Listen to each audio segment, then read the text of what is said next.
All right, what's up, everyone? This is a new episode of Sports Harder. Everybody in the house can hear me. Echo, echo, echo.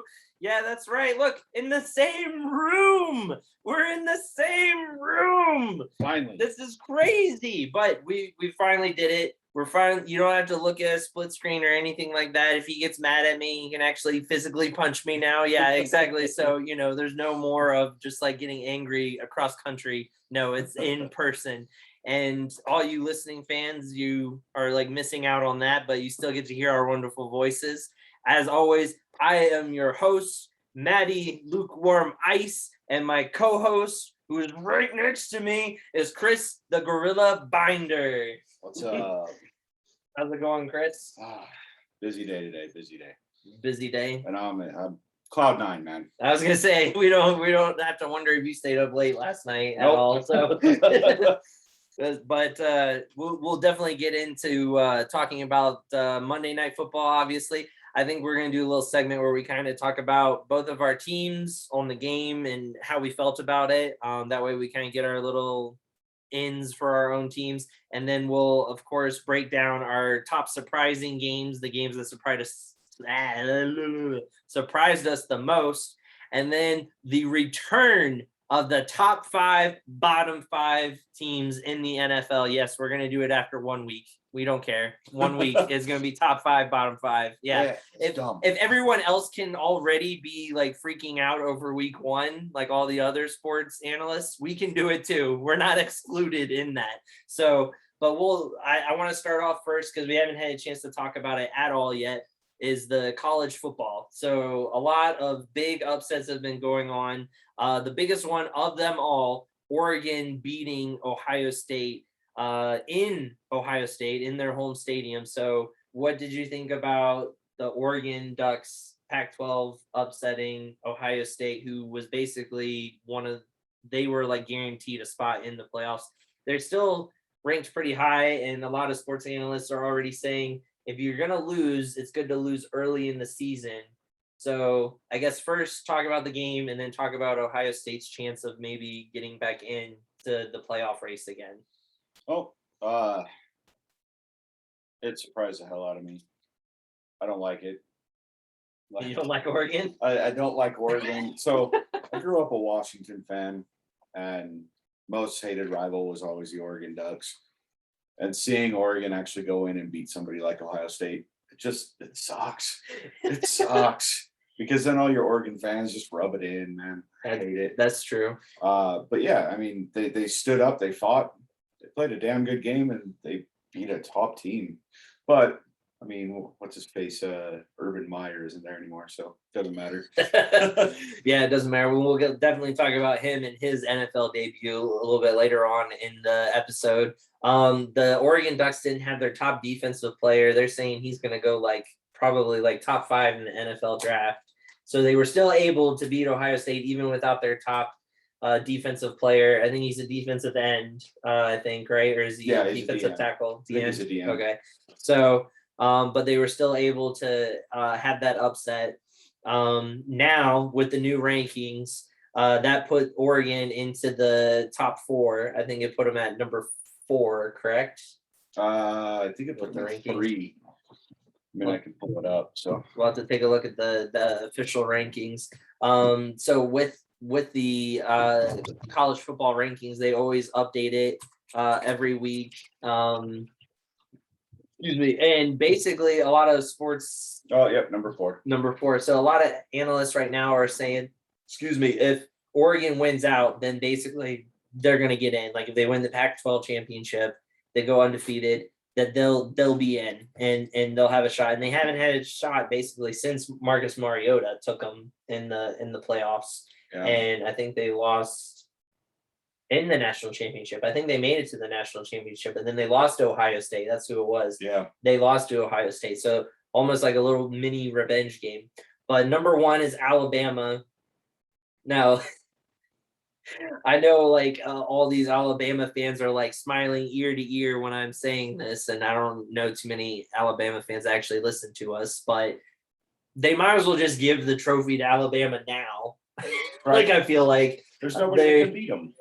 like not the number 2, number 3, or number 4 right now ranked wouldn't be able to beat them. I don't think. Like Georgia would have a chance. I think Georgia would be the only team that would have a chance, but it would still not be. I don't think it'd even be close.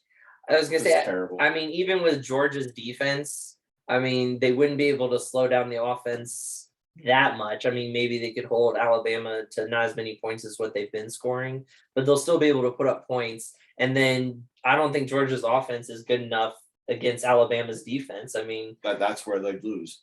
Like, it's oh man, Charles Barkley, terrible. terrible. It's ridiculous, like how good Alabama is. Like I think Alabama right now could match up with some NFL teams.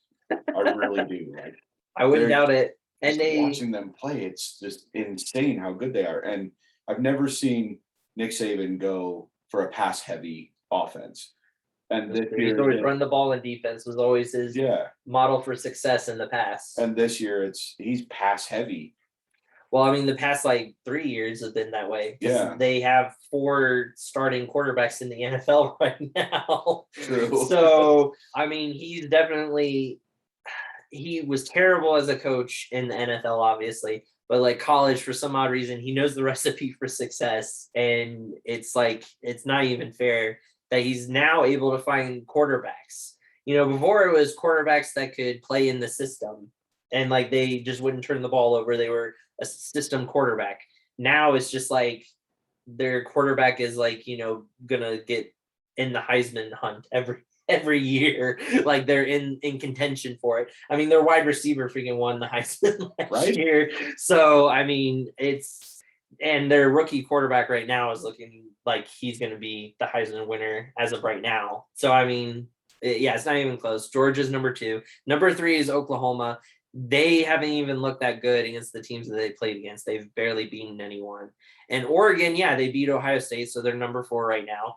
But you know, who are they going to play after that? Like going forward, like they're not. I don't think they're going to have too many more top contenders that they're going to play against.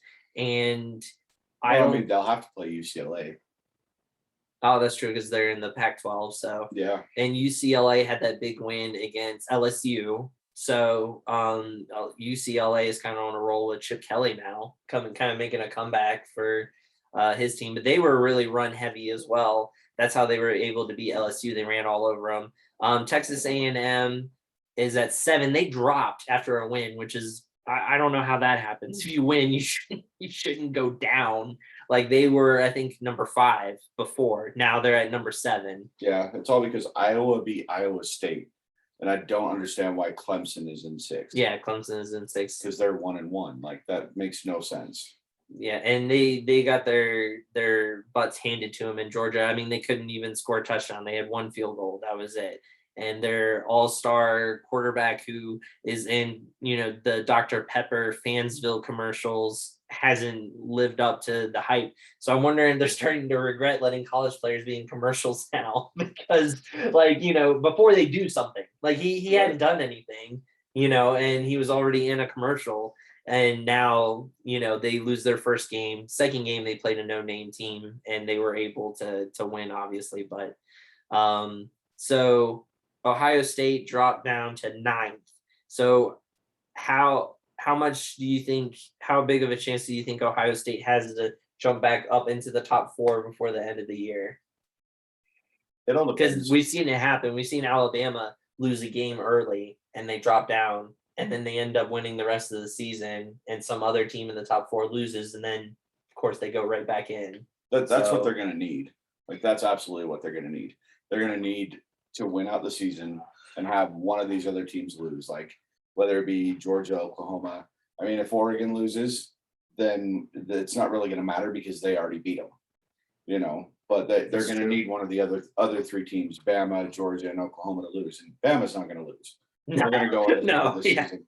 There's nobody that can match up to them, but I mean, Oregon could easily lose. I could see them losing a game, and I don't think that means Ohio State would automatically go in. I think maybe Texas A&M or I guess Iowa apparently could jump up because of that. So, but I mean, we've talked about in the past, like expanding the playoff past like 4 teams anyways. Yeah, they've actually Um, talked about jumping into 12. 12, I think, is like too many. Yeah, I think I that's think high. like That's 8. high. I think like 8 would be perfectly fine. Like, because like top 8, those all of those teams have a good enough record or a good enough team to be able to compete. I feel like, but yeah, not 12. Like once you start getting down into that, that's teams that you're just putting in there just to put in there. So Well, I mean, it would be interesting to have a playoff with 12 because your top four would all get buys. yeah, So it's like, oh, you guys hit top four, so there'd still be a reason to be in the top four. So you get that first round bye, and then the other 8 teams would play each other and move on. So I mean, it would work out really well. But I mean, 12 teams is a lot. But when you think of how many colleges are actually playing in Division 1, or even like there's a Division 2 team in here, Coastal Carolina. Like they are, I know I saw them in here. Oh were yeah, they top yeah, 25? 16. 16, yeah. Yeah. I mean, you have a Division 2 team that's actually in there. Put them in the Mm. playoff. Like that would be amazing to watch. See That's if they could true. actually hold their own against these guys. Well, I feel like the NFL having like that many teams, you can actually say like any given Sunday, a team has a shot. But I feel like college football is different. Like I don't feel like the top 12, any team could have a shot. Like I feel like it's very dominated by certain teams. And like, like we said, Alabama's like got it basically. I I think it would take a miracle for some team to beat Alabama this year. But like in the NFL, you could like you can't really say that about any team. But it would be a miracle to beat them. Like any given Sunday, teams have a shot of winning. So Well, I mean, if it's the Jaguars versus the Chiefs, it'd be a little different.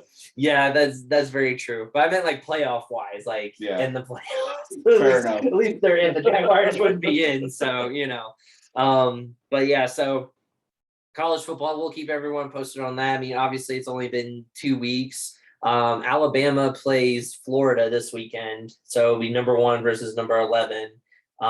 Again, I think Alabama will still win, but it'll be interesting to see if Florida can slow the bleeding that Alabama causes every other team to have.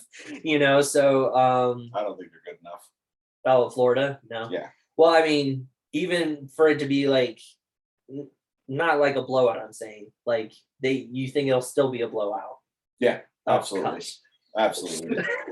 It's probably going to be like 56-17. Oh my goodness. Okay, well, hopefully it's a little bit closer than that.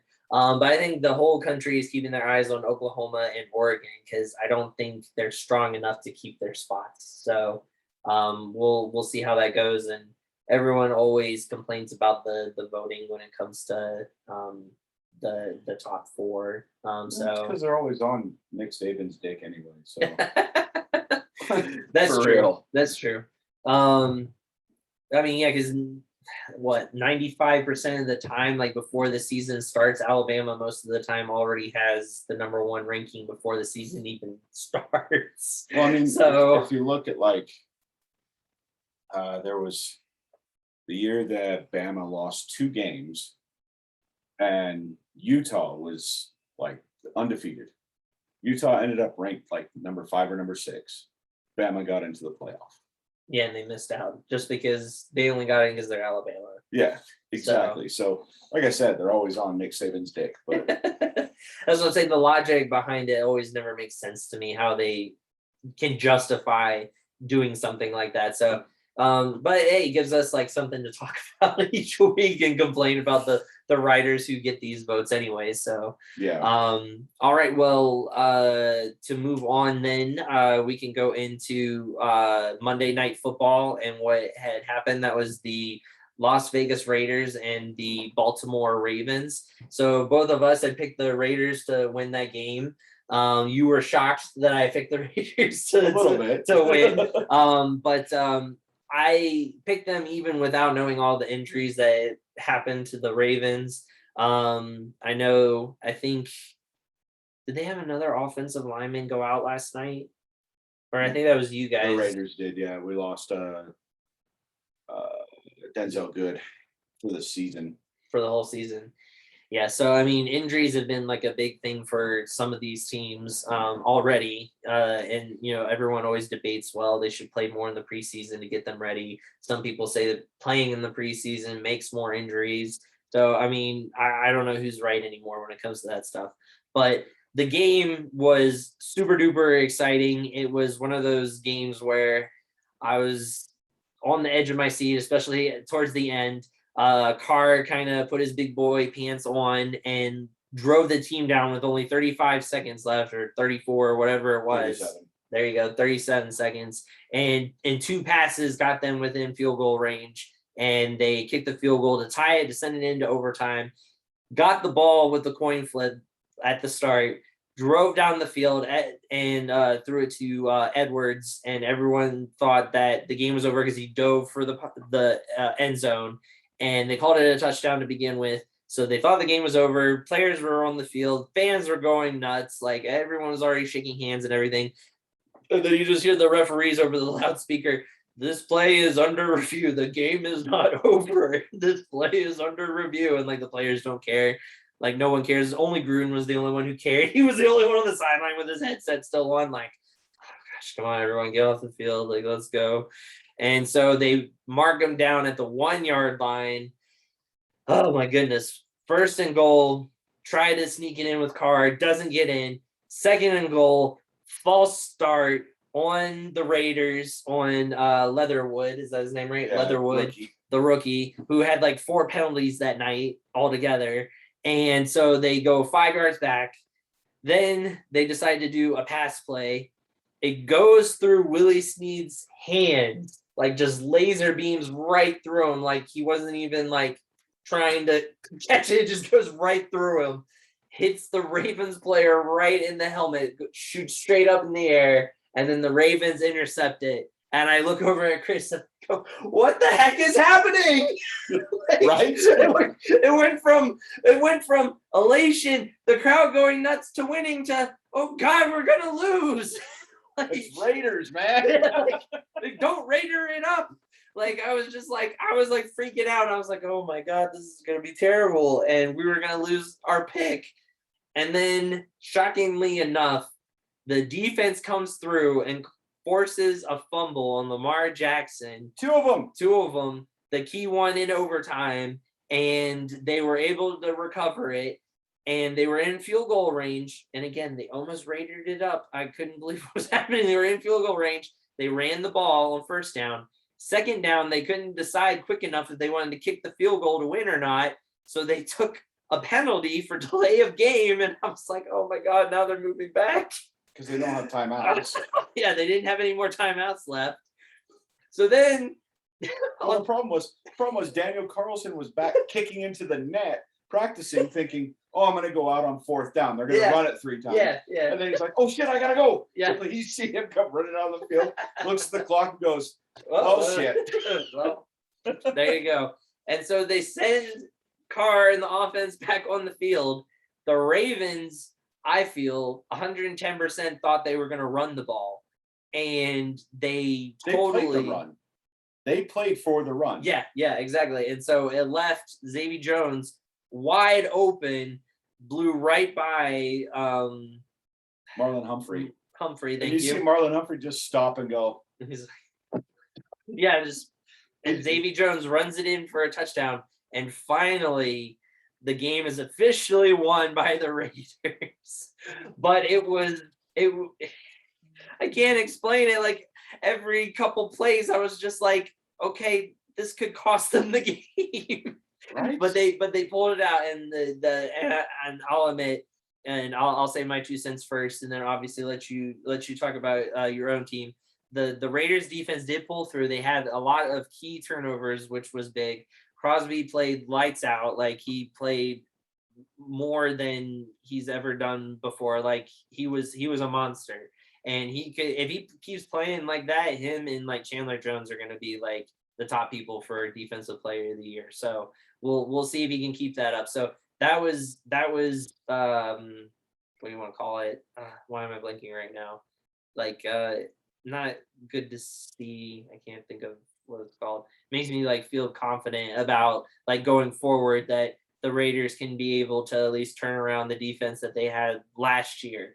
Of course, they, were playing against a beat up Ravens team. The Ravens don't have a whole bunch of good wide receivers. They do have Hollywood Brown, but there's Sammy Watkins too. I mean, yeah, they do. I feel like Sammy Watkins has been jumping from like team to team here lately. Unfortunately, I think because teams realized that he wasn't as dominant as he was like in college and everything that they, drafted him in the first round for when he first came out. So we'll see, when they go against the Chiefs or like someone like that, if they really show up during that, then yeah, it's going to be a really good season.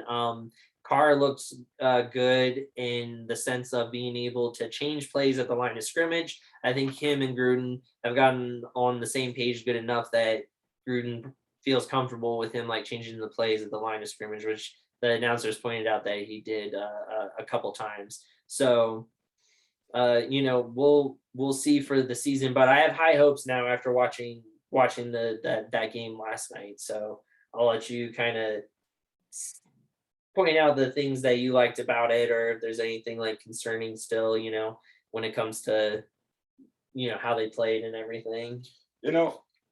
I'm in a lot of groups on like social media regarding the Raiders and stuff and have conversations and stuff. But a lot of people were talking about how our defense still gave up a lot of points. I'm like, guys, it's Lamar Jackson. Like, the dude is going to run all over everybody. We still forced 2 fumbles out of Lamar Jackson. Max Crosby had 2 sacks. Carl Nassib had a sack.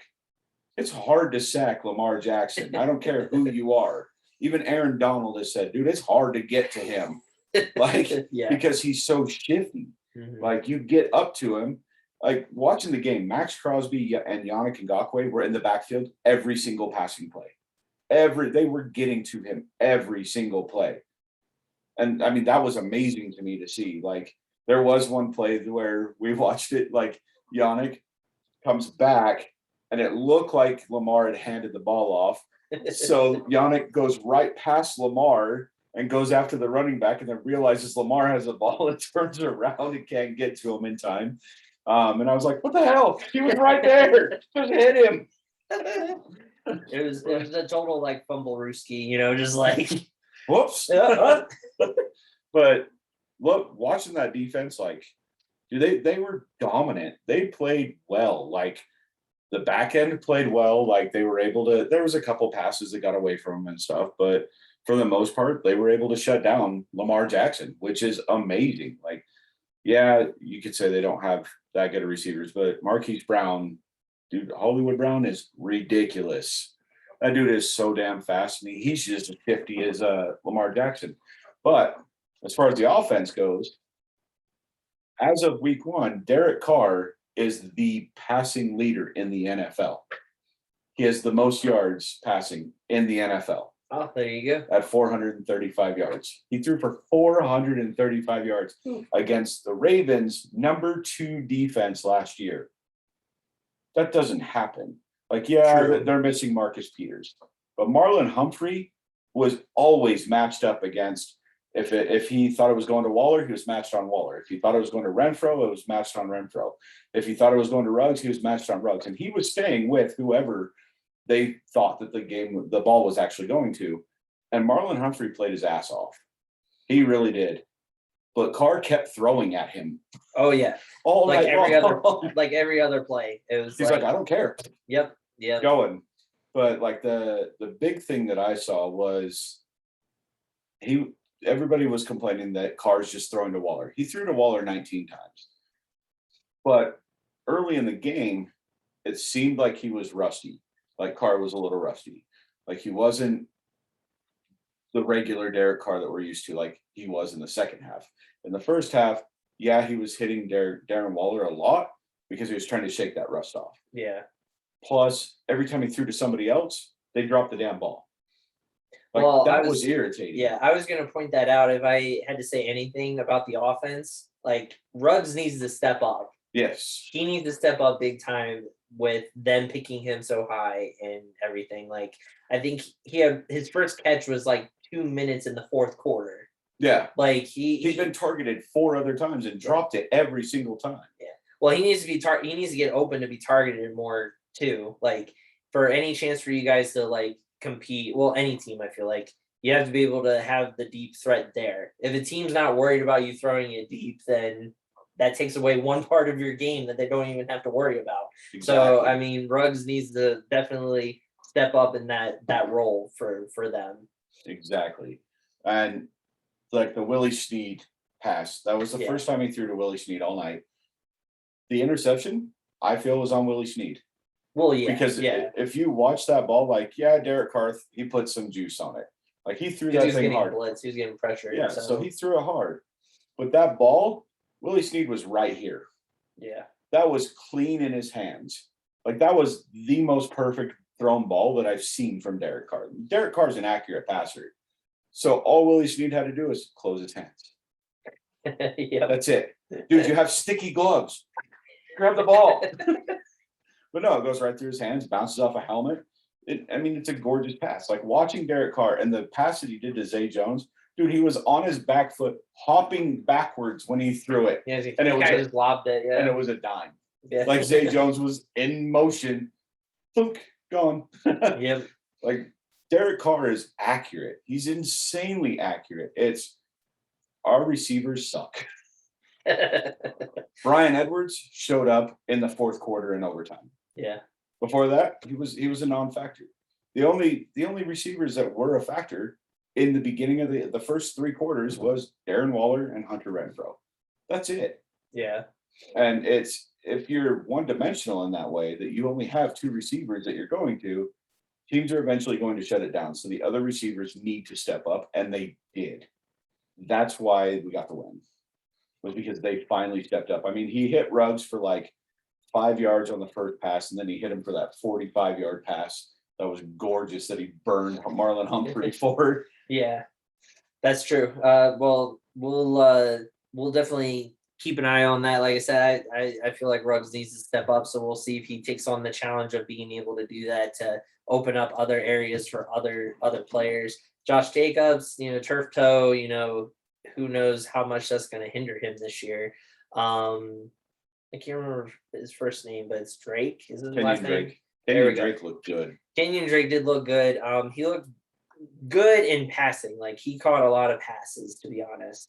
He didn't run the ball really that well or that much, but passing in the passing game, he was catching it, making people miss in the open field and getting that yak. So that's definitely something good. But Josh Jacobs is a phenomenal top tier running back, but turf toe, who knows how much that's gonna prevent him this year. There was so many times where I was like watching it, and after a play he would like limp off the field, or he'd like go to the sideline like wincing or like bend down or whatever. Like that's not a good sign. Like first game of the season, like he needs to take it easy, get 100% healthy, then go out there. It's like, it's not like you're competing in the playoffs right now, or the Super Bowl. Like that's when you have to go in and kind of play like injured, but not right now at the beginning of the season. Like you need to get 100% healthy, so when they get to those big games or the playoffs, like then you're ready. But that's that 15-yard run that he had for the touchdown. Oh, he was like zigging and zagging. He juked a couple guys. Like that was fun to watch. And then right afterwards, you watch him limp off the field and grabbing his foot, and it's like, yeah, okay, you're a beast. You're sucking it up, but dude, like. Get better. We have Kenyon Drake. We have Jalen Richard. We have the dude that we picked up from Washington. I can't remember his name, but he's not that big of a name. Well, it's Barber, Rondé Barber. Oh, okay. No, I think he's a barber, but I can't remember his name. I can't remember which one. But I mean, he's not a huge asset. Yeah. I mean, he's a good power back. He's not the finesse back like Kenyon Drake is, but I mean, we still have Jalen Richard, who did not see the field at all last night. That's true. Cleve Farrell, number 4 pick, being a healthy scratch because they figured we didn't need him. And then we have Yannick Ngakoue go down. Yeah, it didn't look like it was too bad of an injury. I don't know if there's been an update on his. It was hamstring, so Yeah. they said they don't know. They're taking it day by day. Fair enough. But yeah, I mean, it was a great game to watch. It was a lot of fun. I was nerve wracked, had a couple heart attacks. Yeah, Gruden said after the game he felt like he had died a couple times and then woke up and was on a roller coaster. Right. So, definitely one of those type of games. So let's move on to the Rams. It was kind of what do you call it, like a coinky dink that Monday night was Raiders. So we talked about the Raiders. So now Sunday night was the Rams versus the Bears. So we'll get into that game a little bit. Bears. The Bears. So Matthew Stafford making his first NFL start for the Rams, obviously, goes out and the very first throw of his Rams career, he throws it to Van Jefferson for 67 yards. I don't know how long it was when he caught it, but he caught it, rolled, and then no Bears player touched him. They just sat there and looked at him. So he got up and then ran it into the end zone, another like 10 yards. It was a 67-yard touchdown in general. But then if you watch it, Stafford is like sprinting down the field, like going like this, like celebrating, and like gets to Van Jefferson. Is this dude is so excited to be on the Rams. Right. Right. He is just like ridiculously happy to be on the Rams. And as soon as that play happened, Aaron Donald was on the sideline going like that. So I think everyone, Jalen Ramsey was on the field yelling, getting pumped up after it as well. I think everyone on the Rams team is excited that Stafford is there. And later in the game, Stafford had another long touchdown to Cooper Kupp, who wasn't even covered. No one was near him, nothing. Like, it was a broken play, I'm assuming. The defense didn't know who was supposed to be taking who, or they thought they had help in the back and they didn't. Well, and Kupp was just standing there going, yeah, it's the ball.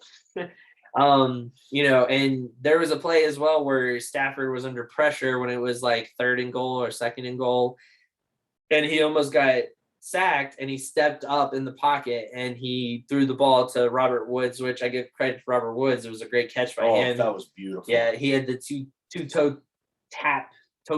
There we go. Two-toe tap in the back of the end zone, while like bending his body sideways to like catch it. But I feel like if Goff was in there on that play, he would have taken the sack. He wouldn't have known to step up and like avoid the pressure. And Stafford has that experience under his belt to know what to do.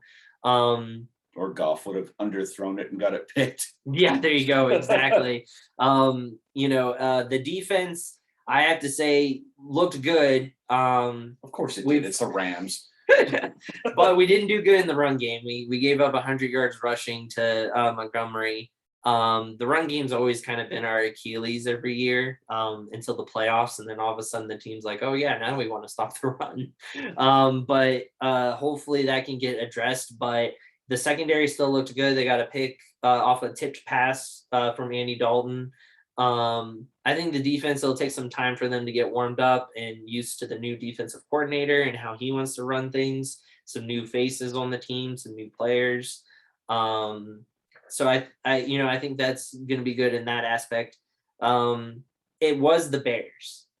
So I don't know how much excitement I should have, because it was the Bears. But the Bears didn't look bad.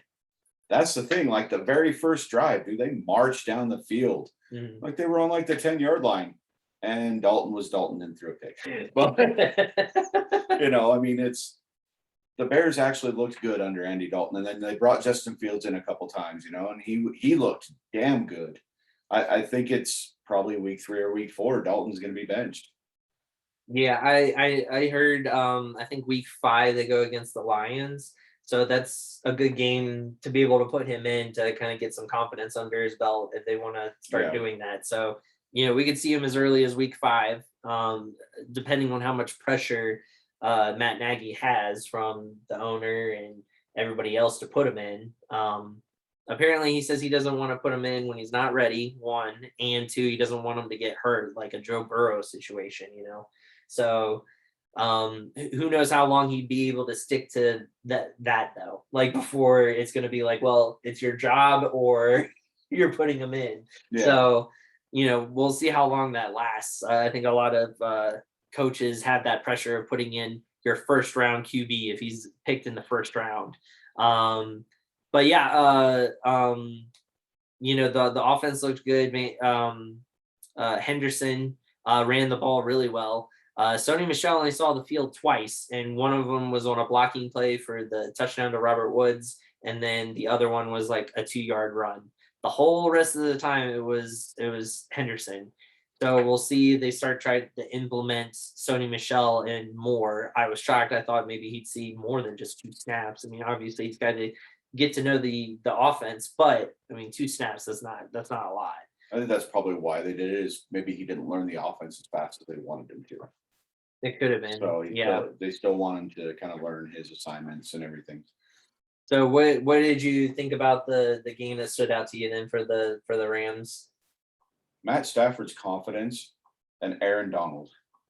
Always Aaron Donald, man. No, one of the funniest things was he was getting back and he was hitting Dalton every single play, like just like Max Crosby was. He's back there. He got a hand on him almost every single play. He couldn't get that sack. Couldn't get it. There was once that he actually got back there, almost got the sack. He hit him, but he didn't fall down. And then Leonard Floyd came in and took out he ended up getting the sack instead of Aaron Donald. And then like the commentators were talking about it and everything. Like, yeah, we've seen him back there. Why hasn't he gotten a sack? Then all of a sudden, dude, he just levels. Like he quick stepped around the offensive lineman, right in Dalton's face, sacked him. And even the commentators were like, well, about time. Welcome back. It was awesome watching that. Like Aaron Donald, it was funny watching him get blocked because like the offensive linemen tower over him. Like he was hitting the offensive lineman here, but he was still pushing them back. Like that dude is a monster. I think my favorite play that I saw in that game, and the announcers didn't even point it out, but I pointed it out to Mel while we were watching it. He was getting double teamed, and he had one hand on one player and one hand on the other player, and just went. Well, he couldn't do it to this guy, but this guy with one hand, he went like this, and the dude just fell flat on his back with one hand. He just went like that down, and then the other guy blocked him enough he couldn't get to the quarterback. But oh my god, I told Mel, I said that's hilarious. Like he's getting double teamed, and he literally just took the guy with one hand and shoved him to the ground like he was nothing, like he was like a doll. Like like I said, the commentators didn't even point it out, but as soon as I saw it, I told Mel, I was like, that dude's a freak. Like, that's ridiculous. Like, that's why you don't guard him one-on-one. Like, if that's what he does in double teams, like, what is he going to do on one-on-ones? There's only been one person I've seen that actually was able to guard him one-on-one, and that was Elgin Jenkins from the Packers. Mm-hmm. That was the only time I've seen anybody able to like stand up to him. And even then, Donald got past him a couple times. Yeah. But he was like, I don't need a double team. I'm going to take this guy on. And he did pretty good against him. Like he did the best that I've ever seen anybody, because Aaron Donald, the thing that throws me off about him, he is what, 300 pounds almost? Yeah. But I mean, he's solid muscle. He's not fat. And he's 6 foot. When he trains, he doesn't train with the defensive linemen. He doesn't train with the defensive ends. He doesn't train with the linebackers. He trains with running backs, cornerbacks, and wide receivers to get his feet as fast as they are. Yeah, and he trains with what are they called? Like self-defense people. Yeah. So they come and they have like the knives and they try to like stab him, and Aaron Donald has to like get around him, get around without like he has to block with his hands so he doesn't get stabbed. Like that's just crazy that he does his arm work that much, like to practice like throwing blockers off with his arms. And obviously, I mean, people have been giving him his dues, but this was funny as well. Drew Brees now a part of the Sunday Night Football team, which I thought was pretty cool. It was cool to see him doing commentary. Yeah. And so they were asking him, before the game, who's your key people or whatever. And he said, Aaron Donald, obviously you got to account for him and you got to have like at least 2 people on him. And then he said, I've literally heard him say to one of my offensive linemen, you can't block me. I was like, that's intense. Like Drew Brees is just like playing the game and he's hearing this monster of a man tell your offensive lineman, you can't block me. And Drew Brees is probably shitting his pants. Exactly. Oh, I'm going to get hit. Yeah, exactly. And so as soon as he said that, I laughed so hard. I was just like, man, Drew Brees, way to be honest, man. There you go. Like, even with you being a commentary, you could have, made something up, but no, you were truthful. You were just like, yeah, he told my offensive line, like, you can't block me. So I thought that was hilarious. How do you feel expectations for the Rams? Like I say, even though it was like against the Bears, like going forward. Like I said, they need to work. Like I said, they need to work on the run game, obviously, but like anything else. Just the division they're in, it's going to be tough. Both of our divisions are the only 2 divisions that went undefeated. That's true, yeah. NFC West and AFC West. Yeah. All won. I think they're going to be the 2 toughest divisions this year, honestly. NFC West is always a tough division. I mean, you got the freaking Seahawks. Cardinals look damn good. Like, we took the Titans it was the Titans they played, right? Yeah. Yeah, we took the Titans. Yeah, both of us did. Their defense, they sacked Tannehill 7 times. Chandler Jones had 5 of those. And they held Derrick Henry to 30 yards.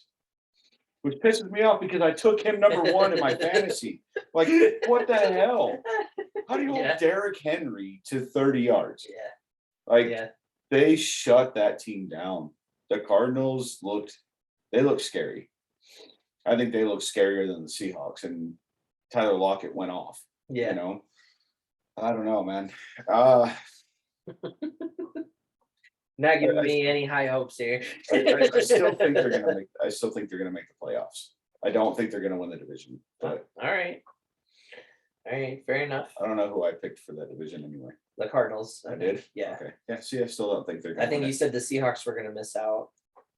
No, I think the 49ers are gonna miss out. Didn't I say that? Or no, I said the Rams get a wild card and the Seahawks don't. Yeah. So they're the only 2 teams that get the wild card or get in. Yeah. So it'd be the Cardinals winning the division, I think you picked, and then Rams getting second place and getting the wild card, and then the Seahawks miss out. Yeah. I still think the Rams have a good shot at it though, because Stafford has brought new life into that offense. Oh gosh, Goff never could, And Stafford was just like his after game interview. I am so happy. I'm excited to be here. I love it here. I love LA. I'm excited. I'm happy to be here. It's like, good Lord, dude. Just pour it on a little bit more there. And then of course we were making fun of one of the Sports Center analysts afterwards was talking about how they had 3 touchdowns that were like over, or 3 plays or whatever that was over 50 yards, and that was like 2 more than what Goff had done last season. Yeah. And even he said, because the next gen stats had said that about Goff, even he said after he read that, he said, all right, we get it, like Stafford is better than Goff, leave him alone. I was like, oh damn, when a Sports Center announcer is saying that, that's bad. I'll give Goff his dues though. Like, he's number 5 right now in most passing yards after week 1 with the Lions. Yeah. He threw for 360 yards. Yeah. And they still lost. Yeah. So that will bring us to our top 5, bottom 5 of the year after week 1. So you want to start with the best or the worst? What do you think? Give them the good news or the bad news?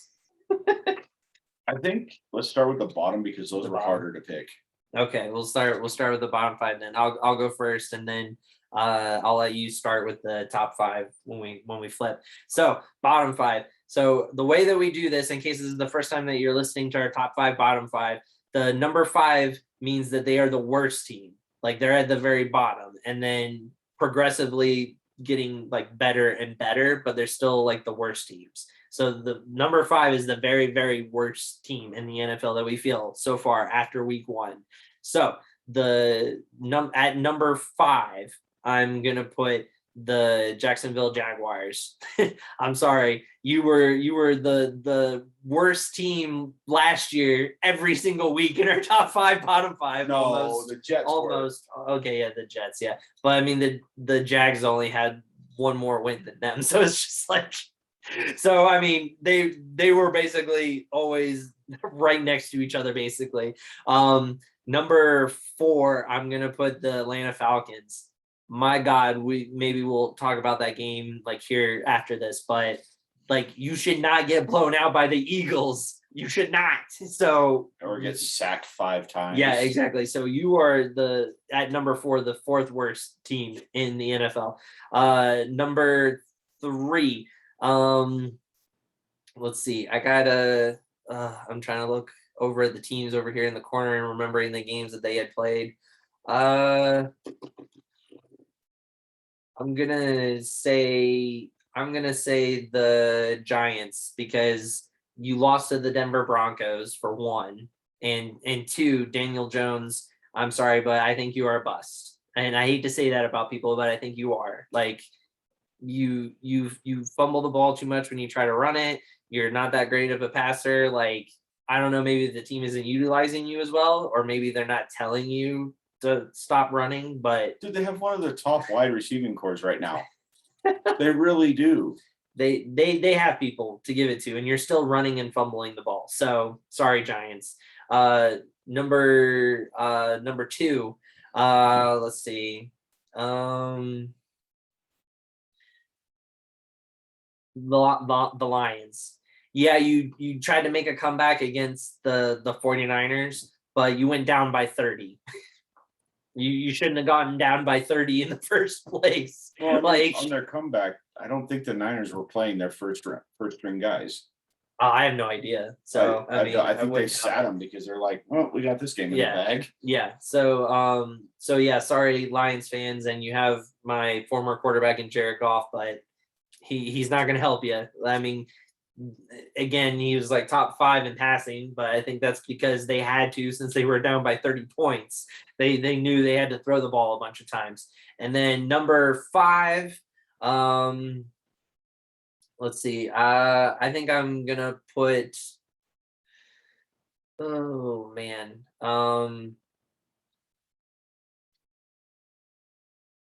Trying to decide between like the Jets and the Vikings.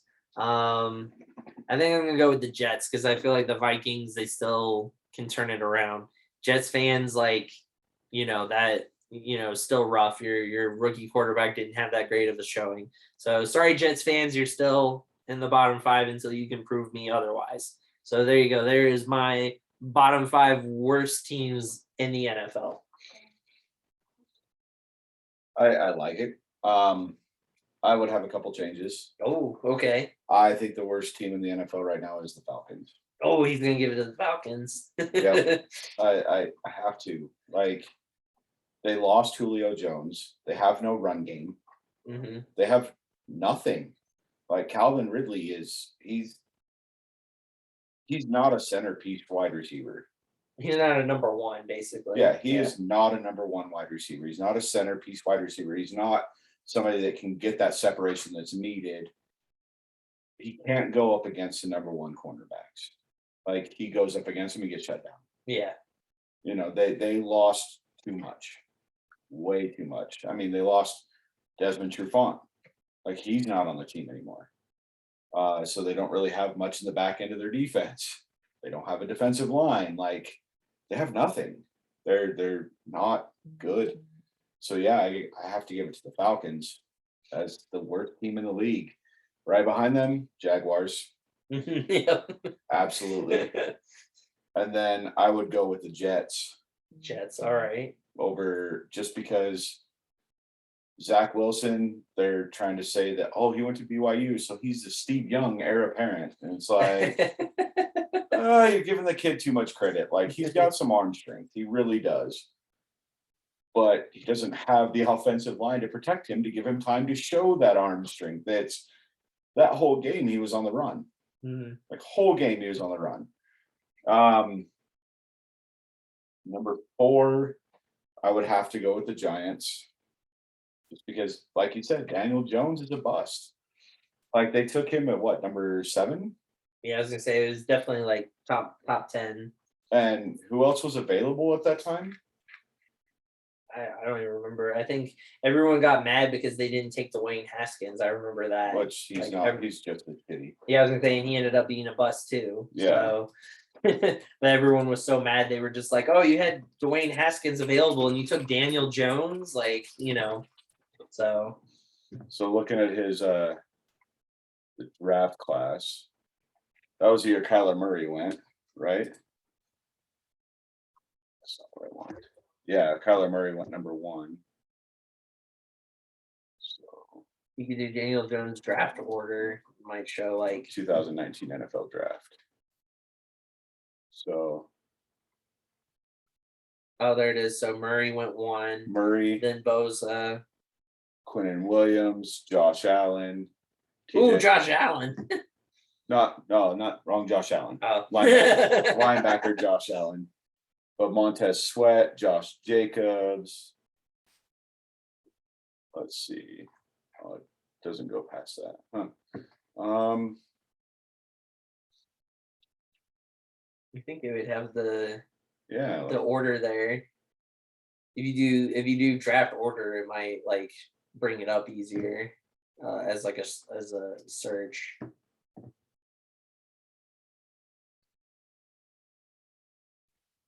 Hard to remember all this stuff. So much Every stuff. year, yeah. Yeah. So that was the year that the Raiders took Cleve Farrell, number 4, who we just talked about was a healthy scratch last night. Devin White, Daniel Jones went number 7.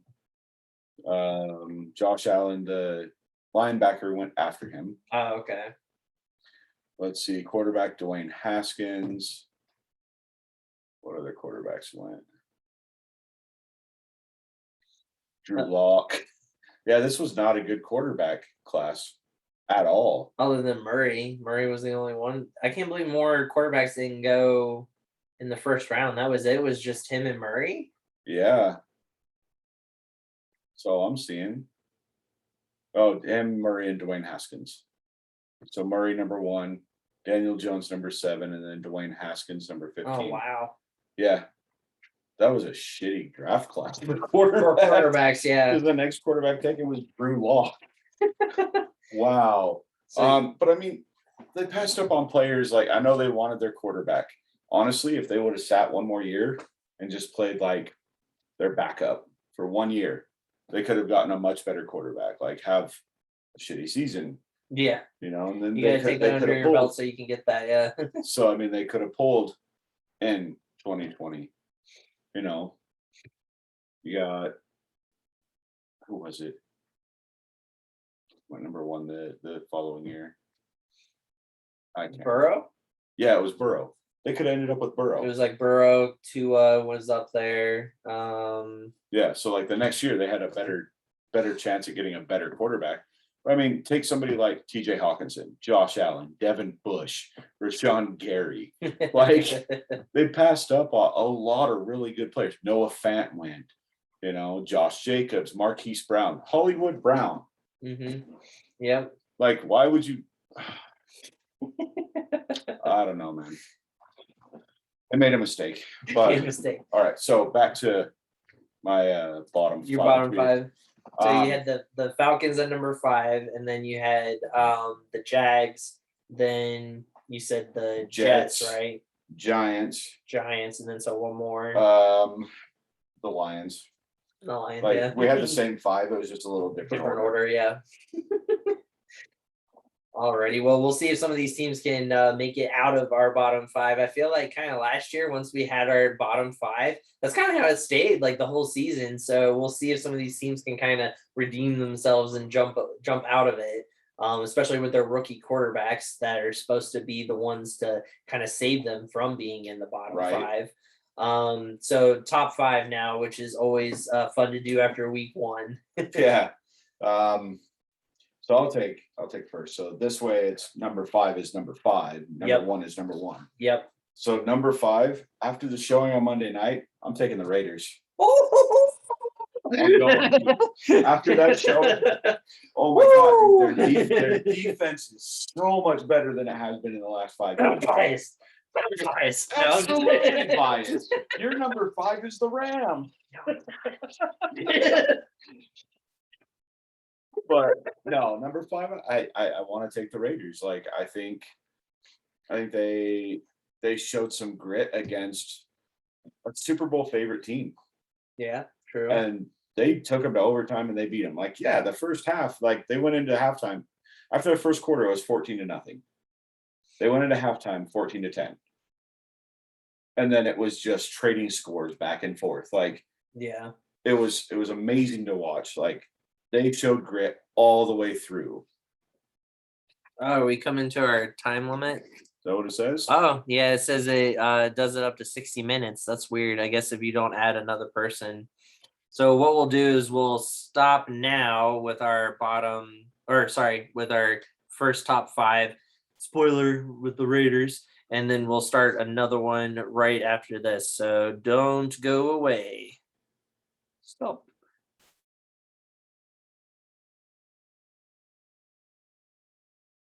You can save this segment as is or continue recording. Oh. I'll just save it. If we this will create a new episode. No, I don't want to create a new episode. Just continue recording then. Wait, no. Why is it doing that? Just because I didn't have another person added to it?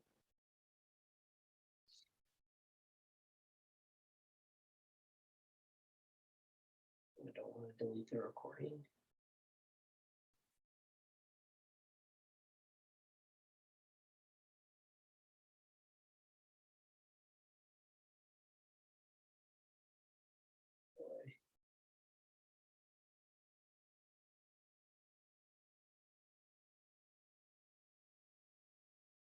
I think if you create the episode and then add the new, I was gonna say, I guess that's what I'm gonna do, yeah. because then you Create can the go new add it episode, to that one. and then add another one. Just waiting for it to load. Just so that way it doesn't. It's funny when you have 2 people on it. Oh, and it's still recording on here. Yeah, we're having some difficulties with the audio. So you guys get to enjoy listening to us talk about doing the audio version of this whole thing. Technical difficulties. Yeah, exactly. We should have like a thing that comes up that has like, all right. So while that one's loading, we got another segment going on now.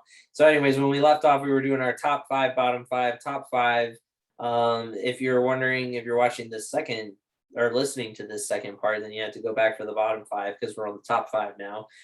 Chris was starting with his, he was starting out with number 5, the Raiders. So just because of the grit that they showed against a tough opponent, the Ravens. Number 4, I think I'm going to put the Buccaneers. The Bucs. Like the Cowboys were too close in that for me to put them any higher. Honestly, Makes sense. Like the Cowboys last year were in our bottom 5 all year. Yeah, they got Dak Prescott back, but I don't know, man. They were too close for comfort. They had a chance at winning that game multiple times. Yeah. Number 3, I think I'm going to go with the Rams. I'm not get too cocky about that one. But I'm going to go with the Rams just because, like, they look good. They look comfortable. There wasn't rust like there was on other teams. They just came out firing on all cylinders, both offense and defense. And it was fun to watch. It was actually a fun game to watch. Number 4 or no, number 2. Sorry, number 2. 2. The deuces. That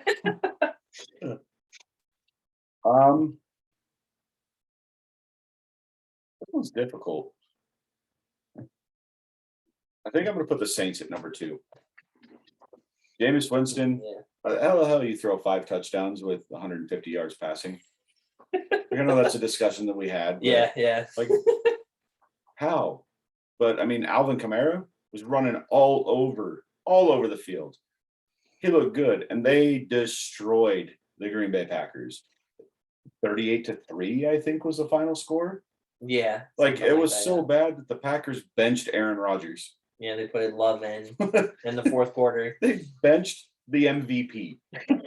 Like, that's how bad that game was. And then number one, puke in my mouth, the Chiefs. They had a hard fought game against the Browns. They came from behind. Like, they played from behind that entire game. The Browns were the dominant team, and then just at the end, the Browns browned it up. They browned it up. Bad. It was bad. Like, when you're punting the ball away, your punter can't even handle the snap, and then tries to run and realizes people are coming after him and just goes, "No!"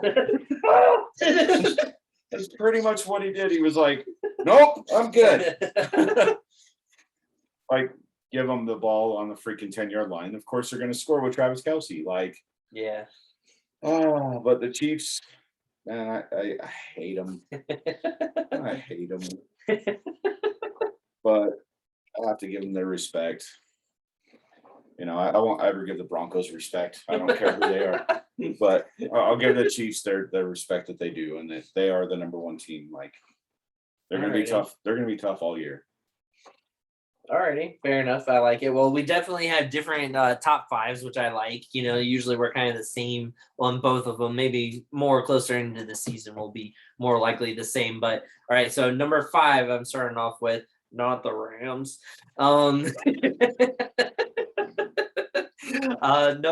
Number 5. I'm actually gonna go with the Cardinals.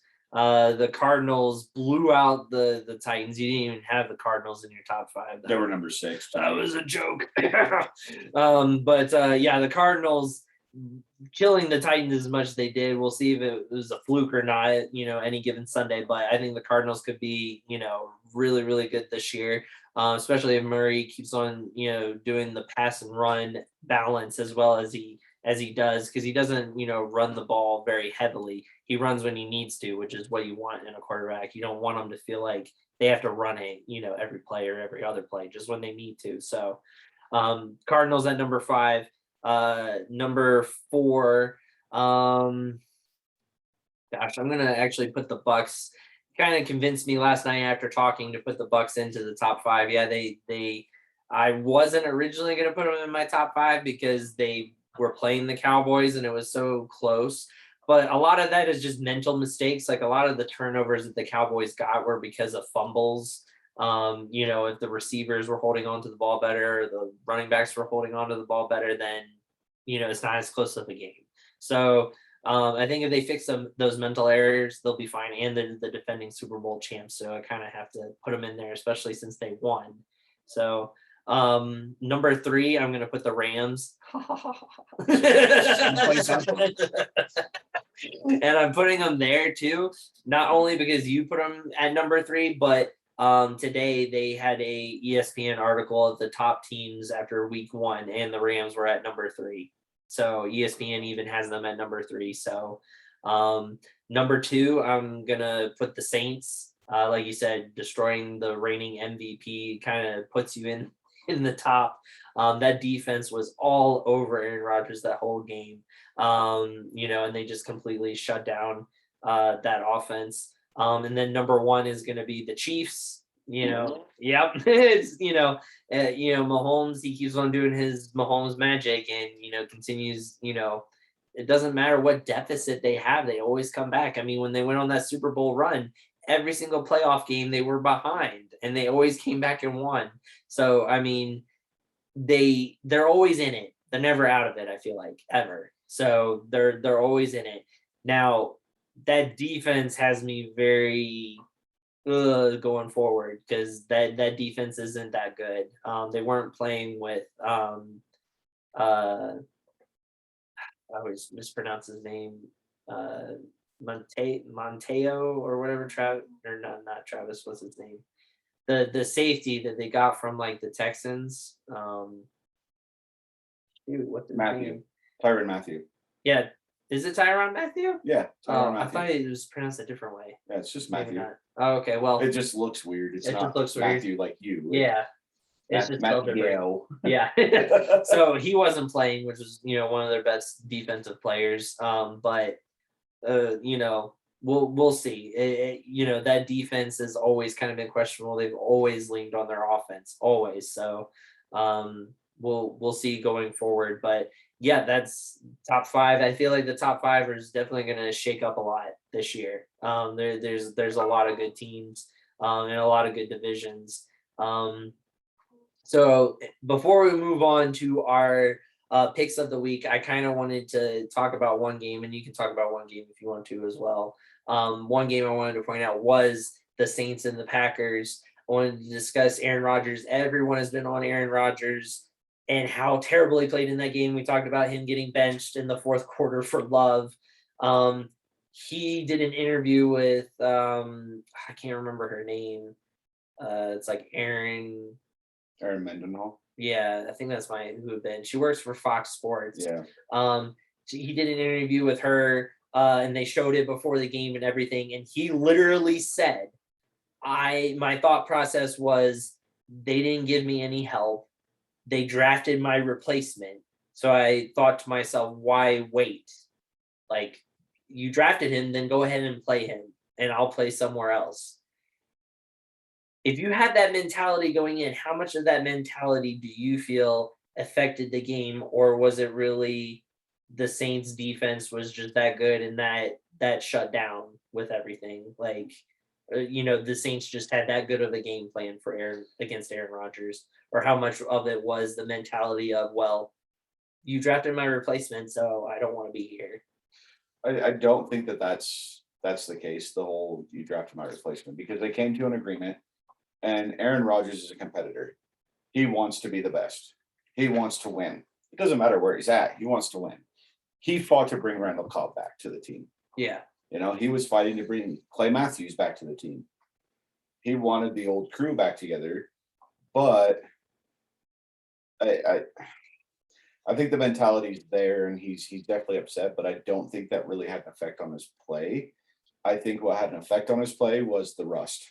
Because he was not in any training camp. Yeah. He wasn't in like the OTAs. He didn't do any team things until he came back. And that was like halfway through preseason. Like, he didn't do anything. Yeah. He didn't even play in preseason. So. No, he didn't play in preseason, but he was practicing. But it wasn't until like the second game of preseason that he started practicing. So he was rusty. And the Saints definitely planned for him. If you notice, they shut down Devontae Adams too. They shut down the big three. They let everybody else roam free. Like, it didn't matter. Yeah. Like, Randall Cobb, he caught like a 30-yard pass or something like that. They just let him go. They're like, whatever. But Devontae Adams, they were pressing him on the line. They weren't letting him get past. They were hand fighting every play that he had. Aaron Jones, they wouldn't let him run up the middle, so he'd push outside, and they always had somebody out there waiting for him. Aaron Jones didn't have a big game. And then Aaron Rodgers, like they're like, we're going to shut him down. Like, we'll get the pressure up the middle with Cam Jordan, and then we'll play a good enough zone, a deep enough zone that we can monitor where he's throwing the ball and how he's throwing the ball and jump on it quick. They game planned very, very well for that Packers offense. Fair enough. Well, hopefully going forward, they're playing the Lions next. That for my fantasy football madness, that I won't go crazy because I have Aaron Rodgers and Aaron Jones, and a combined total of 2 points they got me. They each got 1 point in fantasy football for me, which cost me my win in week 1. So you better be putting up some points against the Lions, both of you, or like I'm gonna lose my mind. Like, I might put in Stafford again because he would have gotten me. He got me tons of points on the bench. So, I don't know. That's quite upsetting after I had such high hopes for having 2 of their top players on my fantasy football team. So, anyways, did you want to talk about a certain game or get into our picks or? I think the game that really, really stood out to me was the Browns and Chiefs game. It was, dude, the Browns looked good. They The first did at the three, beginning, yeah. first 3.5 quarters, Yeah. they yeah. looked dominant. Yeah, Like they did, they were getting after Mahomes. They would shut down Tyreek Hill. They tore it up. Like they were amazing. Their defense was on point. Baker Mayfield was on point, and then they just took a shit all over the field. Yep. Like Yep. to me, if the Browns can hold it together for 4 quarters, they're going to be hard to beat. Yeah. Like they're going to be really hard. I wouldn't be surprised if we see them in the AFC Championship this year. Again, because Yeah. they were last year. Yeah, I wouldn't be surprised. Mm. Honest to God, like I think they're going to meet the Chiefs in the playoffs, and I think it's going to be a revenge game because the Chiefs have beat them twice now, Yeah. twice in a row, technically, because they beat them in the AFC Championship and then beat them week 1. Yeah. I think they're going to come out fighting, and I think they're going to hold it down for 4 quarters, and I think they can beat the Chiefs. I think they're one of the few teams in the NFL that can boast that hey, we can actually beat the Chiefs. Yeah. And they were playing in Arrowhead, weren't they? Yes, they were playing in Arrowhead. Yeah. So yeah, actually, sorry, it wasn't the AFC Championship game because that was the Bills. The Bills and the Chiefs played each other in the AFC Championship game. So it was the game before that. The conference. Yeah. They had played them there. That's what it was. I totally forgot the Bills had made it. The Bills was a surprising game as well, but I don't want to get into another game and talk again and then prolong things even more. There's a lot of good storylines from week 1. So, but we're gonna get into our NFL picks of the week. NFL picks of the week.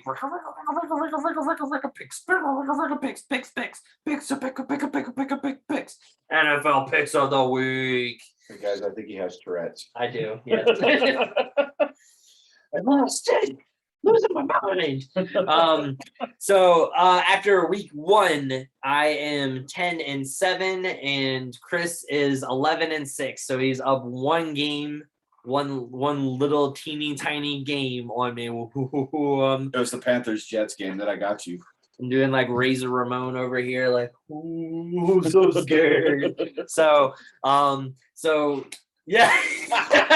There you go. Yeah, exactly. Of course, I should have seen that coming. But so yeah, after 1 week, we have a winning record, so that's good with our picks. You're only 1 game up on me. It helped. You got your lock, I got my lock, but neither of us got our upsets. So you were close to getting your upset. Yeah. The Browns Chiefs game, which I thought was a good upset pick because it's fun to kind of have it be where it's a little bit more challenging. It's not like a really easy game that that you could get. I think it makes it more fun. So let's start off. So since you won week 1, do you want to start or do you want to defer to me? I'll start. You'll start? All right. Yep. So first game of the week is going to be Thursday Night Football. The New York Giants versus the Washington Football Team. I almost said the bad word. Almost said it. Both 0-1, so a very exciting game. A team will have a 1-1 record after this is all said and done. Yep. And honestly, I think Washington has a top 5 defense. Yeah, they do. I think they have a top. Name another team that has like 3 of 4 first-round picks on their defensive line. Right. And then they have like 2 first-round picks in their secondary. Like, that's insane. They lost Fitzpatrick, but Taylor Heineke looked amazing. They lost, but yeah, it was a hard-fought game. Yeah. The Giants just suck. They're in my bottom 5. Yeah. So I'm taking Washington. I love it. Yeah, I agree. I was going to mention that Fitzpatrick is going to be out for months now. So they said 6 to 8 weeks, right? Yeah. So he's going to be out for quite a while. Even with that, like I said, I agree with you that I had the Giants in my bottom 5. So I'm going to go with the Washington Football Team as well to get the W that is on their helmet. Or not on their helmet. I don't think they have a W on their helmet, actually. It's just a regular helmet. All right, next game. We've got the Pittsburgh Steelers versus the Las Vegas Raiders. The Raiders. I get to start with this one. Pick the Steelers, see what happens. We're in the same room now, buddy. Yeah, that's true. Yeah, like every week I have to pick the Raiders or he beats me. Just remember that. God, the Steelers, man, they showed up and they beat the Bills, which is a tough team, and neither of us even picked the Steelers to win that game. And I think they more so won because special teams, they blocked a punt that got in for a touchdown against the Bills. I thought the Bills would be a little bit more dominating though. Steelers defense still looks good. Like TJ Watt, man, he was still dominant in that game. I think he had like 2 sacks. One of them was a sack fumble recovery, so Raiders looking good in their game. I'm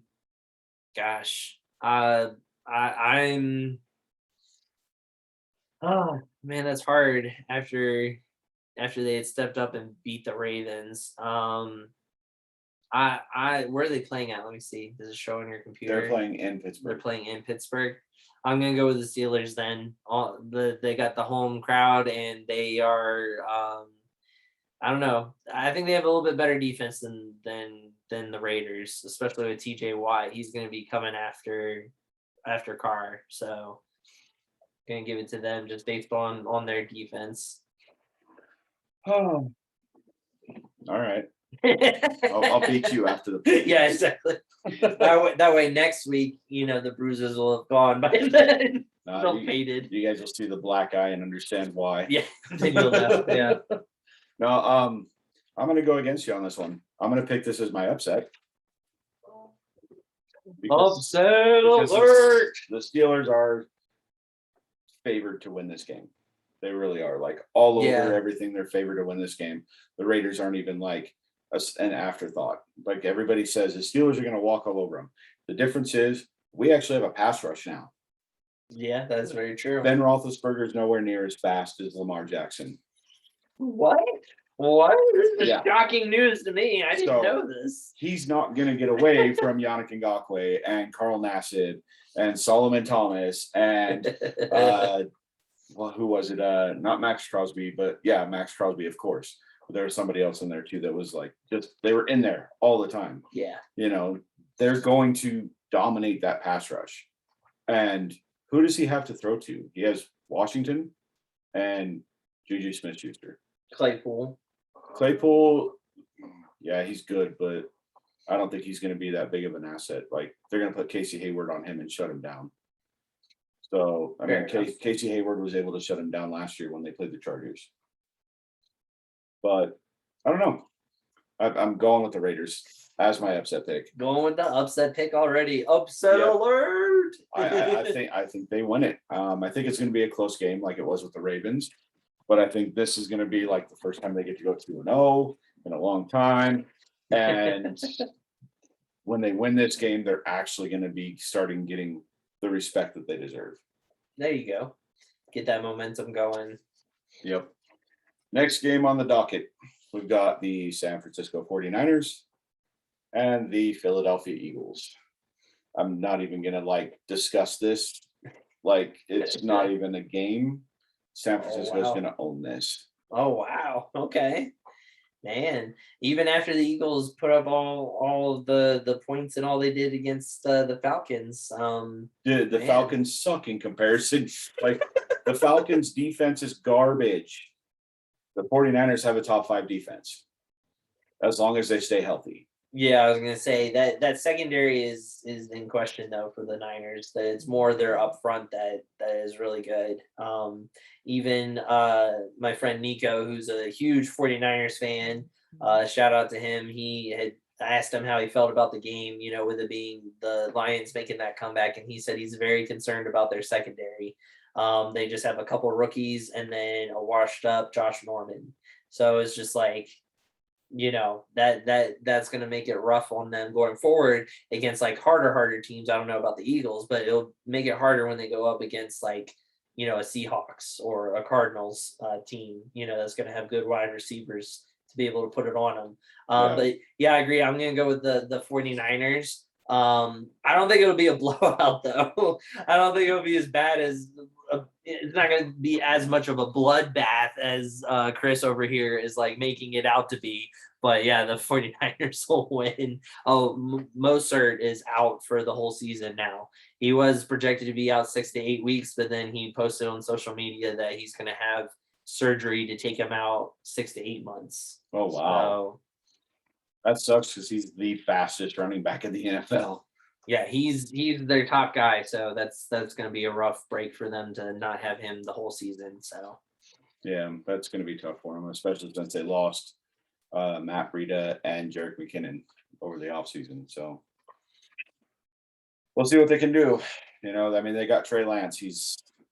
He went in for a couple plays. He threw a touchdown pass, so he looks good. They definitely want to put him in goal line situations like they said they were going to. So they did what they said. That's actually one of the things that I want to bring up. There's like 4 teams this year that are running 2 quarterback systems. Yeah, the Bears are doing it. The Raiders did it until Mariota got hurt. Yeah, like they had more plans for it, but Mariota got hurt on that first play. The Niners, the Raiders, the Bears, and there was another team too that's running a 2 quarterback system. I'm brain farting. I can't remember. Yeah, I was gonna say I'm not sure. Anyway, so next game is the Houston Texans, which surprised the crap out of me this week. Didn't pick them, and they freaking won. This guy did. This guy took them. Won. And the Cleveland Browns. I think it's my pick, isn't it? Or yeah, it is actually. Okay. I was going to pick. Yeah, you caught me. Look at you, trying to freaking sneak in there, steal my thunder. Yep. All right. Well, for this one, I think I am going to lock it in, and I'm get away from it. You must be out your mind. Browns. They're gonna lock that in with the Browns. They're gonna dominate Houston. Yeah, the Houston Texans beat the Jaguars. Yeah, the Jaguars. Yeah, no, I'm not impressed. So yeah, I'm gonna lock it in. And the Browns, they're gonna rebound off of the Chiefs. They're gonna take all their frustration out on the Texans. So boom. That's fair. No, the one thing that I wanted to point out is I told you before the game, that Tyrod, like I told you like 2 weeks ago, Tyrod Taylor would start. Yeah. He started. Mm-hmm. And he proved that he's still a good quarterback. Oh, yeah. He looked good. Yeah. Like, that's the problem. He's always been that fill-in quarterback. Yeah. Nobody's ever given him a chance to actually be the star that he is. Like, he is a damn good quarterback. But, yeah, it's until Deshaun Watson falls apart. Yeah, it's easier when you're playing against the Jags, though. So. Yeah. But, I mean, he's put up points against every team in the NFL. Like, because he's bounced around so much. Right? Anyway, it's Tyrod Taylor. He's going to have a revenge game against his old team, the Browns, that replaced him with Baker Mayfield. But it's not going to be enough because the Texans don't have the weapons to hold down that Browns defense. They don't. The Browns are going to take this game. And then the most exciting game of the entire week, we've got the Jacksonville Jaguars versus the Denver Donkeys. The Denver Donkeys. I love it. And I've got to pick this, and I'm sticking with my guns. I'm not picking the Broncos. I think Trevor Lawrence has a breakout game and messes shit up. Just kidding. I'm actually going to pick the Broncos on this game. No, you're picking the Broncos? I'm picking the Broncos. No, you broke tradition. It's the Jaguars. Tradition. But it's the Jaguars. You said I will take the L every single time. You lied. Liar. Disappointed in you. I just want to see what you'd say. Liar. I think Trevor Lawrence is actually going to have a pretty big game. ETN's playing, right? I'm not sure. I don't remember if he's playing or not. I mean, the Denver defense looked good. It really did look good. But I just to mess around, like I was saying, I was picking the Broncos. I cannot pick the Donkeys. It costs me the whole season. And they go and win the damn Super Bowl. I can't pick them. Yeah. I can't do it. This is my most hated team. I'm taking the Jaguars. Oh my God. I'll take the W. I'm fine. I'm going with the Donkeys. Like, they're playing. I have no beef with the Broncos. I will take the W. I am perfectly fine with that. Yeah. I don't care. Nasty. This is how I get my comeback starts slowly but surely right here. Yeah, the Broncos are going to win you this season. Yeah. Because I'll never pick them and they freaking win. Yeah. Stupid. I'm going to laugh when the Jaguars win that game, though. So. You're gonna rub it in my face as soon as it happens. Like the millisecond the clock hits 0 in the fourth quarter. Yeah. He's just gonna get that Aaron Donald. All right. Next game on the docket, we got the Carolina Panthers versus the New Orleans Saints. Ooh, man. Well, this one, I mean, I picked them as my number 2 like overall team in my top 5. So I gotta go with the Saints on this one. The Panthers, they won, but they beat the Jets. I mean, if you compare wins, the Saints beat the Packers. I mean, and Aaron Rodgers. So they didn't just beat the Packers; they destroyed them. Yeah, the Packers. Yeah, so I got to go with the Saints on this one. Yeah, I'm gonna do the same. Sam Darnold actually looked good in his Carolina Panthers. Like what is it? Debut. Yeah, that's the right word. Sorry, I don't know words English. Right now. English is a false language. Steal our language from everybody else. Put stupid rules on it. But I'm taking the Saints on that one. Go Saints. All right, next game we've got Indianapolis Colts playing in Indianapolis against your LA Rams. And I get to pick first. I'm gonna put this as my lock. Oh, and I'm gonna say the Rams. Oh man. I mean, hey, if you wanted to lose a lock, I mean, you go right ahead and pick the Colts. Right. But the Colts, like I thought this year, you know, with Wentz, like, you know, they're gonna do pretty good. I mean, Wentz is garbage. I mean, we'll see. He didn't do that bad against the Seahawks, to be honest. Russell Wilson, you know, he's just got one of the best deep balls in the game, and he, you know, knows how to get Tyler Lockett open. So that's what Ciara said too.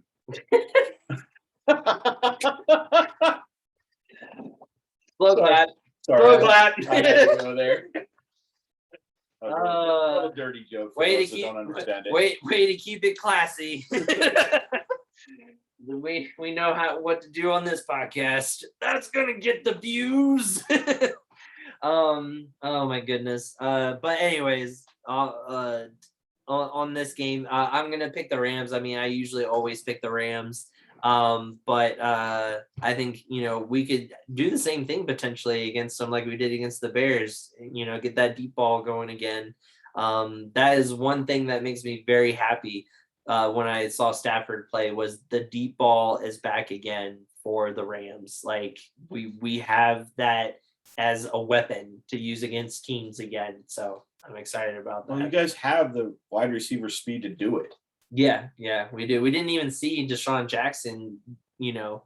He caught a couple, but he didn't do the deep ball like he's good at. So, I mean, you know, we still have that threat even there, you know. So, yeah, it should be another dominating game, hopefully. All right, here's a tough pick for you. Got 2 0-1 teams. Oh, nice. Or no, 1-0 and 0-1. We got the division leading Miami Dolphins against the Buffalo Bills. Oh man.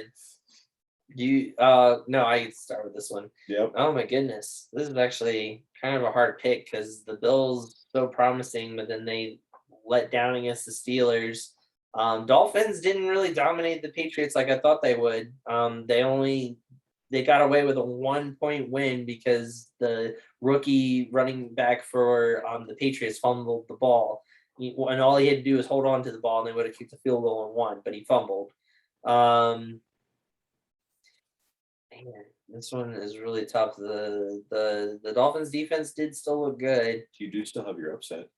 This is true, but this can't really count as an upset. Both teams had winning records last year because we're not doing it based off of this record until 3 weeks in. So, I was trying to give you a little paddle there. Oh, really?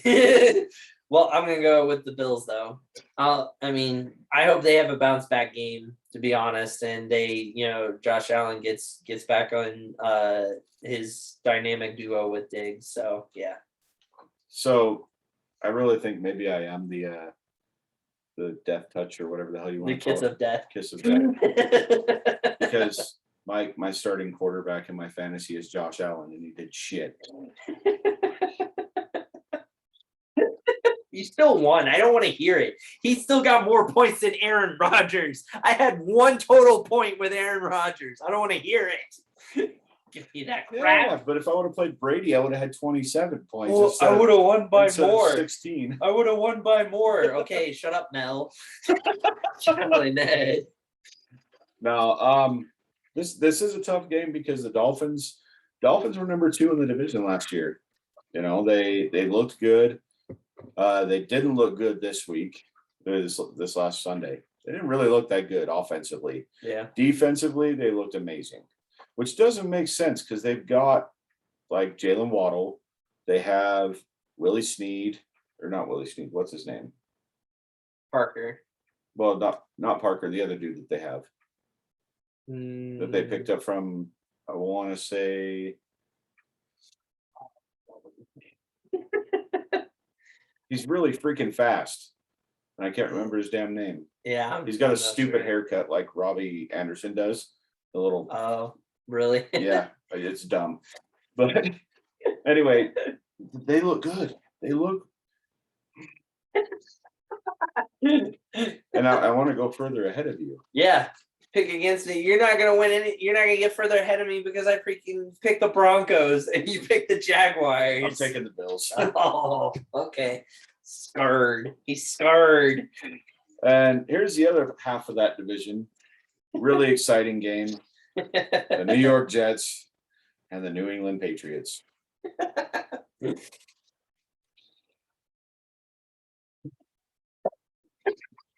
a coin. Flip a coin, yeah. I think in this game, I think the Patriots dropped to the bottom of the division. And I think the Jets get the win. No way. I think the Jets are going to get the win, and we can actually officially take them out of our bottom 5, and we'll have to put the Patriots in our bottom 5 next week. No. That's what I'm thinking. Oh, you are crazy, my good sir. I'm going with the Patriots. Bill Belichick and that defense is not going to let a rookie quarterback beat them. I can tell you that right now. So we shall ain't going to happen. We shall see, son. Young Padawan. All right. Good pick for you here. We got the Bengals in Chicago playing the Bears. The Bears. The Bears. The Bears. I can't believe I'm going to say this. I'm going with the Bengals. With the Bengals? I'm going with the Bengals. They shocked the heck out of me against the Vikings. I did not think they were going to win the game. I didn't think it'd be a blowout, obviously. But I didn't think the Vikings were going to blow them up, but still, I can't believe it went into overtime and everything.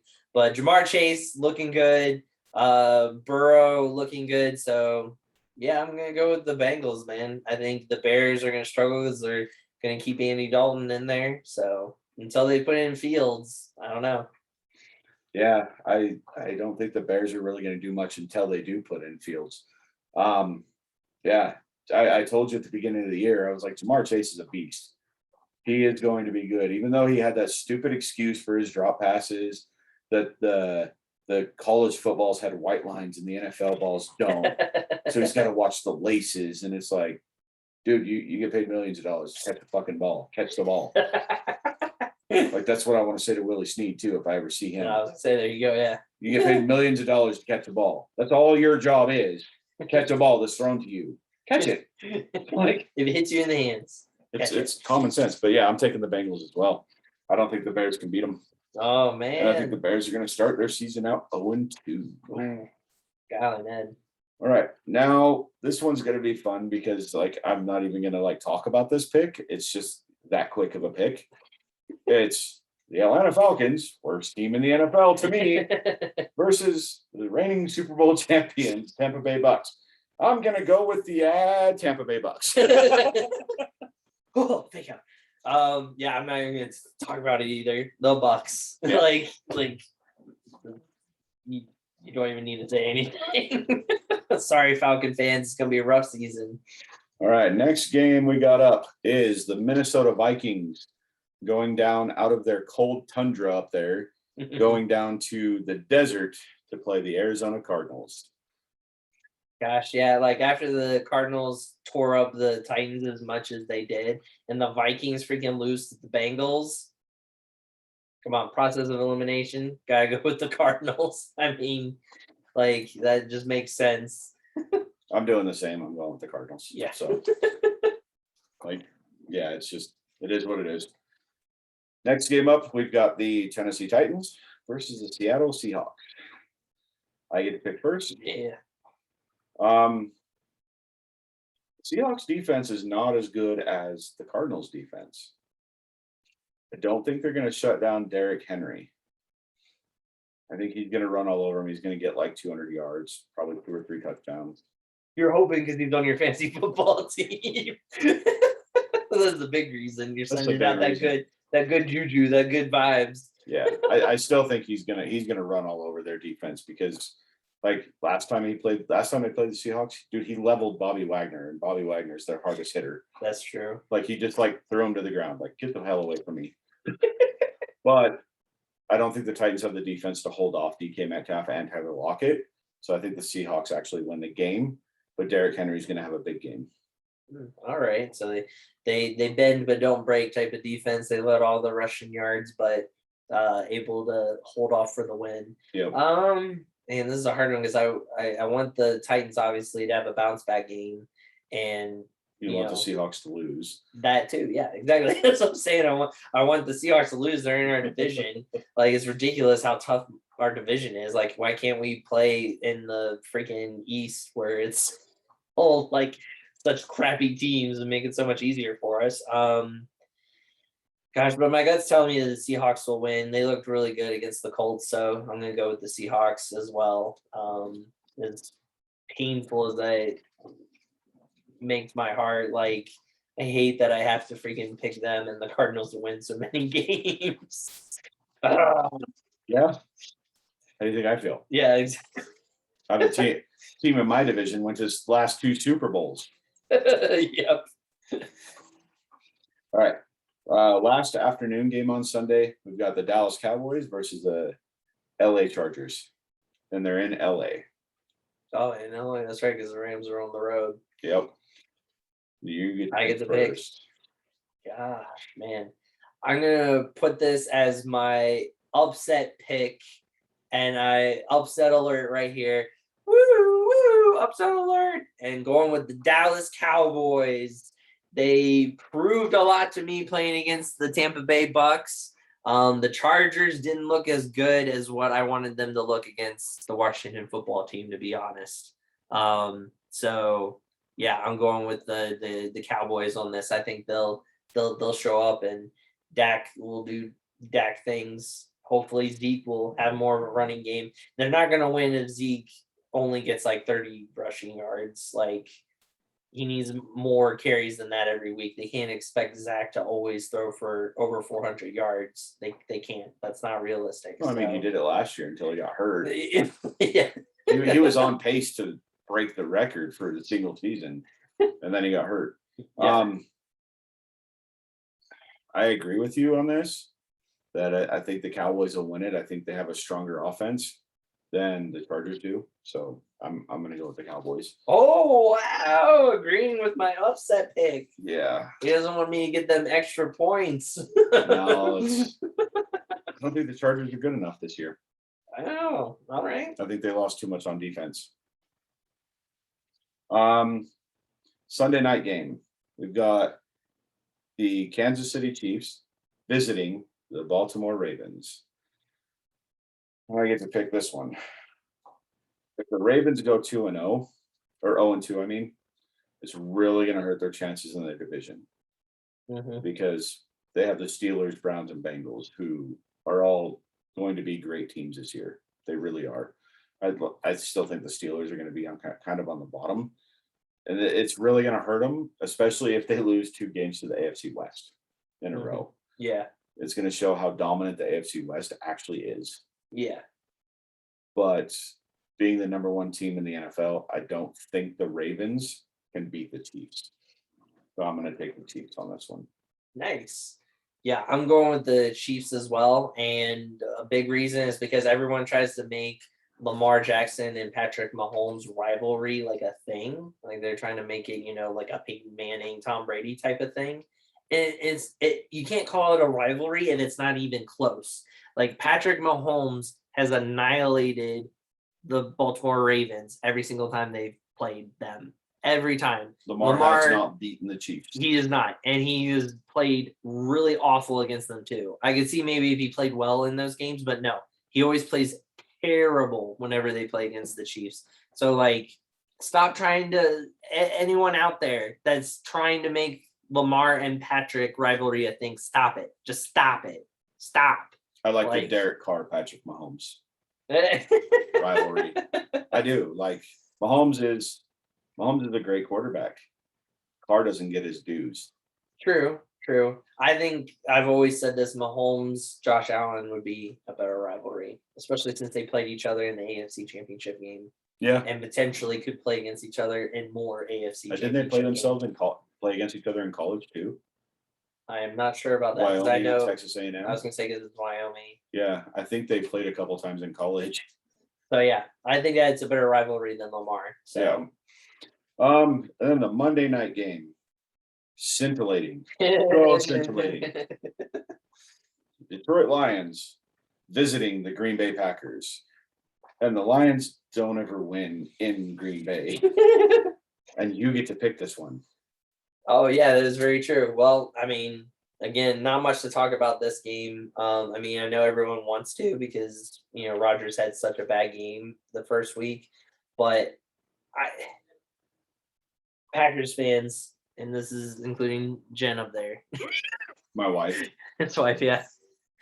If you guys can't beat the Lions, Rodgers can't do the normal, oh, well, we have 16 more weeks, or the whole RELAX, relax. No, he can't do that. He can't do that if you guys lose against the Lions. So in Green Bay. Yeah, in Green Bay too. So I'm picking the Packers, and you better show up. I'm not just talking for my fantasy football. Okay, a little bit, but you better show up. This is going to be your confidence booster going forward. You need it. So, the Lions have nowhere near the defense that the Saints do. Yeah, true. Nowhere near. The Lions will probably be I'm guessing between number 28 and 32 in defense. They're going to have one of the worst defenses in the league. Their defense sucks. They lost their best defensive lineman in Ansah. He's no longer there. And they got Desmond Trufant, who's an aging cornerback,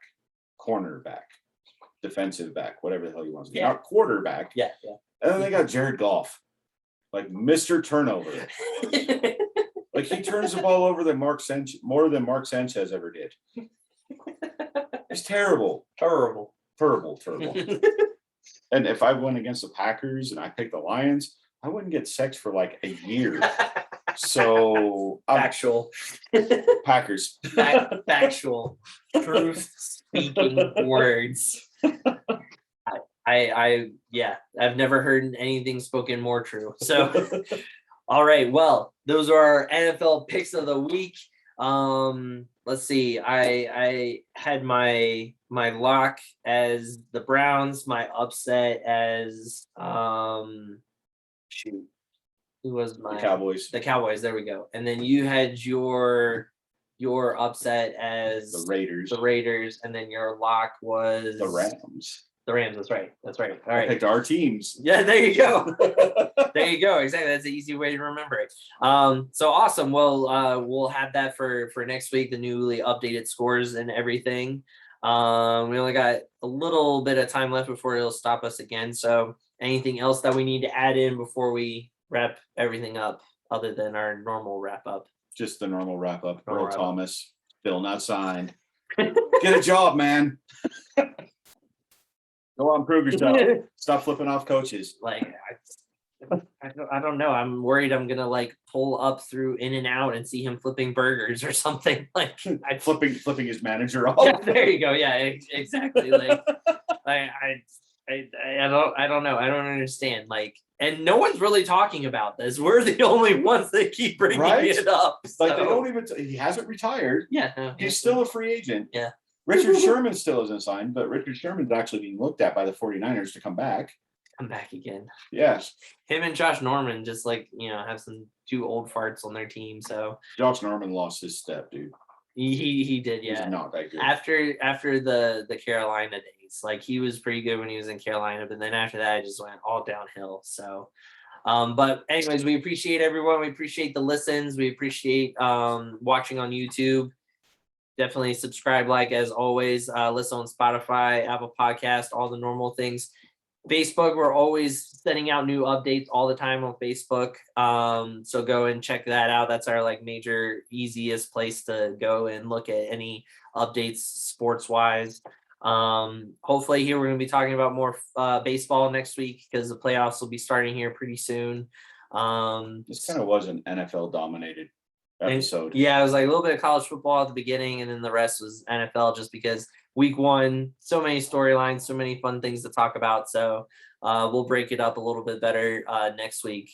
But yeah, until then, we will catch you guys on the flip side in person in the same location. Later. Peace.